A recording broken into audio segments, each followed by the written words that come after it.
नमस्कार।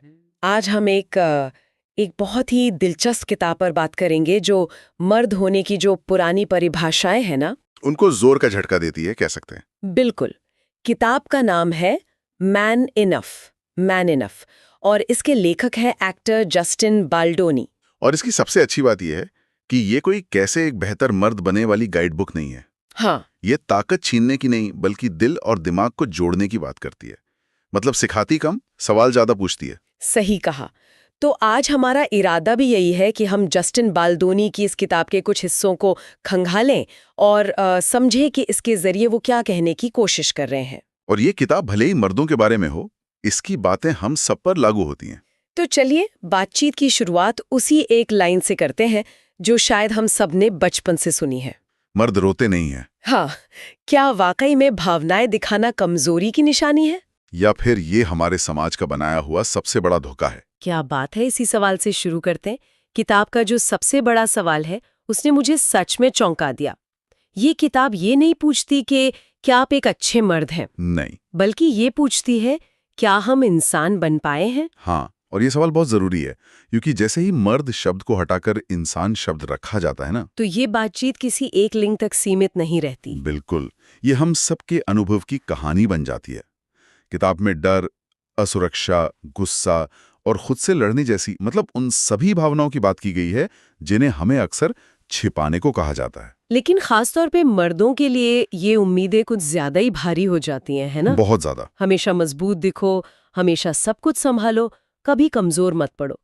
और इसी से जुड़ा किताब का एक बहुत ही दमदार आइडिया है जो हमारी भावनाओं से जुड़ा है। वही पुरानी बात। मर्द दर्द नहीं दिखाते। हाँ। ये एक ऐसी सामाजिक कंडीशनिंग है जो जो बहुत गहरी है, लेकिन किताब एक अलग ही नजरिया देती है। क्या कहती हो? वो कहती है कि जो इंसान अपनी भावनाओं को लगातार दबाता है, वो मजबूत नहीं बल्कि अंदर से बहुत थका हुआ होता है। जरा सोचिए, अपनी असली भावनाओं से हर रोज हर पल लड़ने में कितनी ज्यादा ताकत लगती होगी।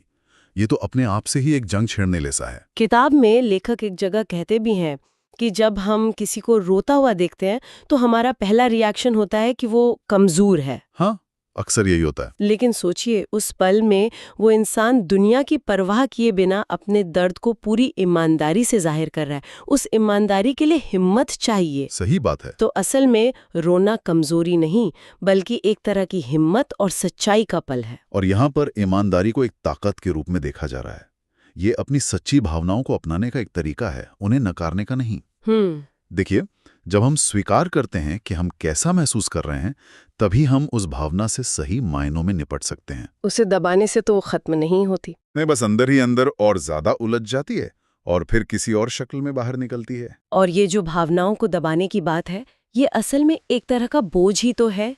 और किताब में इसी बोझ की बात की गई है, उन नकाबों की जो हम सब पहनते हैं। मजबूत दिखने का नकाब, हर हाल में कामयाब दिखने का नकाब, और ये दिखाने का नकाब कि सब कंट्रोल में है। बिल्कुल। और इन सारे नकाबों के पीछे, जैसा कि लेखक बताते हैं, एक सवाल हमेशा हमें अंदर ही अंदर खाता रहता है। क्या मैं काफी हूँ? Am I enough? हाँ, ये एक ऐसी असुरक्षा है जो बाहरी सफलता या दिखावे के बावजूद बनी रहती है। इंसान लगातार बाहरी दुनिया से वैलिडेशन यानी मान्यता की तलाश में थक जाता है। लेकिन आज की दुनिया में, चाहे वो ऑफिस हो या सोशल मीडिया, क्या ये नकाब पहनना जरूरी नहीं हो गया है? हर कोई अपनी परफेक्ट जिंदगी दिखा रहा है। ऐसे में अगर कोई अपनी असुरक्षाएं दिखाने लगे तो क्या दुनिया उसे कुचल नहीं देगी? ये बहुत ही जायज सवाल है। और किताब ये नहीं कहती कि आप कल से ऑफिस जाकर अपने बॉस के सामने रोने लगें। अच्छा। यहाँ फर्क समझना होगा। एक होता है पेशेवर होना और एक होता है अपनी इंसानियत को ही नकार देना। किताब का इशारा इस तरफ है कि हम इन नकाबों के इतने आदी हो जाते हैं कि अकेले में भी इन्हें उतारना भूल जाते हैं। मतलब हम खुद से भी झूठ बोलने लगते हैं। हाँ, तो मतलब ये है कि कम से कम खुद के सामने तो असली रहो। इसका हल किताब ये बताती है कि खुद को साबित करना छोड़ो, खुद को स्वीकार करना सीखो। हमारा समाज हमें अक्सर बाहरी चीजों पर आंकता है, आपकी नौकरी, आपका पैसा, आपकी ताकत। सही। लेकिन असली सुकून और आत्मविश्वास तब आता है जब हम खुद को वैसे ही अपना लेते हैं जैसे हम हैं, अपनी कमियों और असुरक्षाओं के साथ। यह बाहरी मान्यता से अंदरूनी स्वीकृति की ओर एक बहुत बड़ा बदलाव है। बिल्कुल। और जब हम ऐसा नहीं कर पाते, जब हम अपनी असुरक्षाओं और दर्द को दबाते रहते हैं, तो वो अक्सर एक बहुत ही जानी पहचानी शक्ल में बाहर आता है। गुस्सा। गुस्सा। किताब में गुस्से के बारे में जो बात कही गई है उसने मुझे सच में सोचने पर मजबूर कर दिया। बताइए, क्या दिलचस्प लगा आपको? यही कि गुस्सा कई बार हमारी असली भावना होती ही नहीं है। ये तो बस ऊपर से दिखने वाली एक परत है जिसके नीचे कुछ और ही छिपा होता है। ये क्या मामला है? ये मनोविज्ञान की एक बहुत ही कमाल की बात है। इसे अक्सर सेकेंडरी इमोशन कहते हैं। Secondary emotion? हाँ, स्रोत के मुताबिक गुस्सा अक्सर डर, अकेलेपन, दुख या सुने ना जाने के दर्द का एक बाहरी कवच हो सकता है। समाज में मर्दों के लिए दुख या डर जैसी भावनाओं को दिखाना कमजोरी माना जाता है, लेकिन गुस्सा दिखाना फिर भी काफी हद तक मर्दाना मान लिया जाता है। बिल्कुल। तो इसका मतलब ये हुआ कि जब कोई बहुत ज्यादा गुस्सा दिखा रहा है तो हो सकता है कि वो असल में अंदर से डरावा हो या बहुत अकेला महसूस कर रहा हो। बहुत हद तक।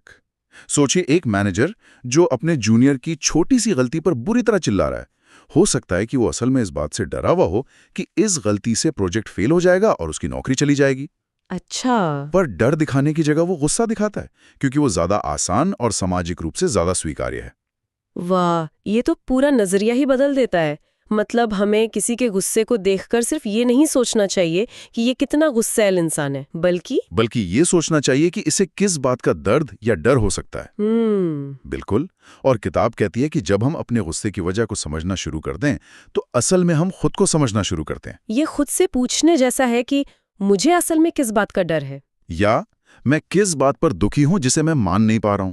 ये आत्म जागरूकता यानी सेल्फ अवेयरनेस की ओर पहला कदम है और यहीं से बदलाव की शुरुआत होती है। ये सारी बातें हमें एक बहुत ही जरूरी नतीजे पर लाती हैं।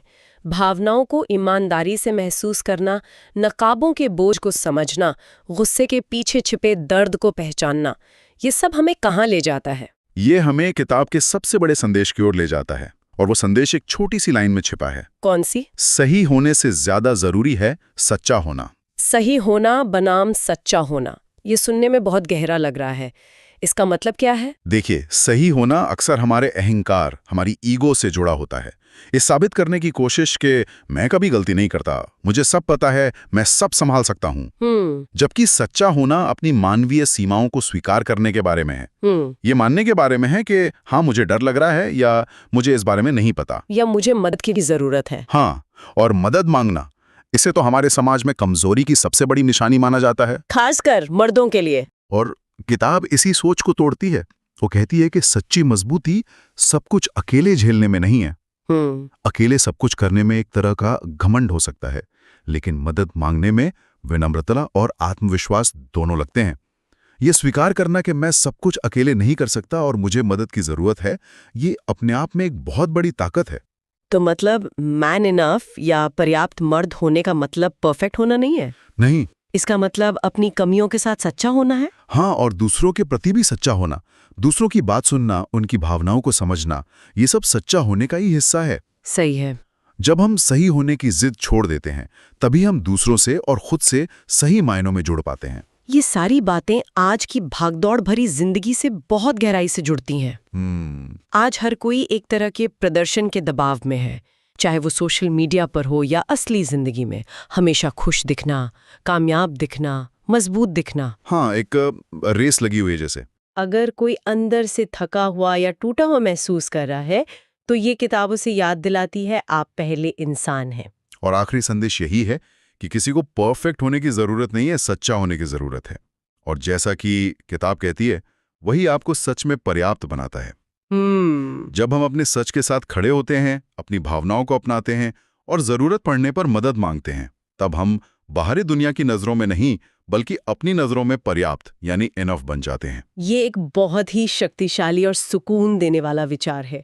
तो आज हमने मैन इनफ के जरिए भावनाओं, पहचान और इंसान होने के सही मतलब को समझने की कोशिश की। लेकिन जाते जाते एक और सवाल पर सोचते हैं जो हमारी आज की डिजिटल दुनिया से जुड़ा है। हमारे स्रोतों में एक जगह डिजिटल जुड़ाव के अपील का भी जिक्र है। हाँ, लोगों से लाइक, सब्सक्राइब और शेयर करने के लिए कहना। ये आज के कंटेंट की दुनिया का एक जरूरी हिस्सा है। हम भी अपने श्रोताओं से जुड़ने के लिए इन तरीकों का इस्तेमाल करते हैं। हाँ, और यहीं पर एक दिलचस्प विरोधाभास पैदा होता है। तो सोचने वाली बात यह है एक तरफ हम मैन इनफ जैसी किताबों से आत्मस्वीकृति और काफी होने की अंदरूनी लड़ाई की बात कर रहे हैं, और वहीं दूसरी तरफ क्या डिजिटल दुनिया में लाइक, शेयर और सब्सक्राइबर के रूप में बाहरी मान्यता की ये लगातार अपील कहीं ना कहीं उसी मैं काफी नहीं हूं वाली भावना को और हवा नहीं देती? बिल्कुल। हम कहते हैं खुद को स्वीकार करो और फिर पूछते हैं क्या आपने हमें लाइक किया? ये एक बहुत बड़ा सवाल है। या फिर इसका एक दूसरा पहलू भी है, क्या ये इन ईमानदार बातचीत के लिए एक समुदाय बनाने का और उन लोगों तक पहुंचने का जरिया भी हो सकती है जो शायद अकेला महसूस कर रहे हैं और जिन्हें ऐसी बातें सुनने की सख्त जरूरत है? इस पर सोचना जरूरी है।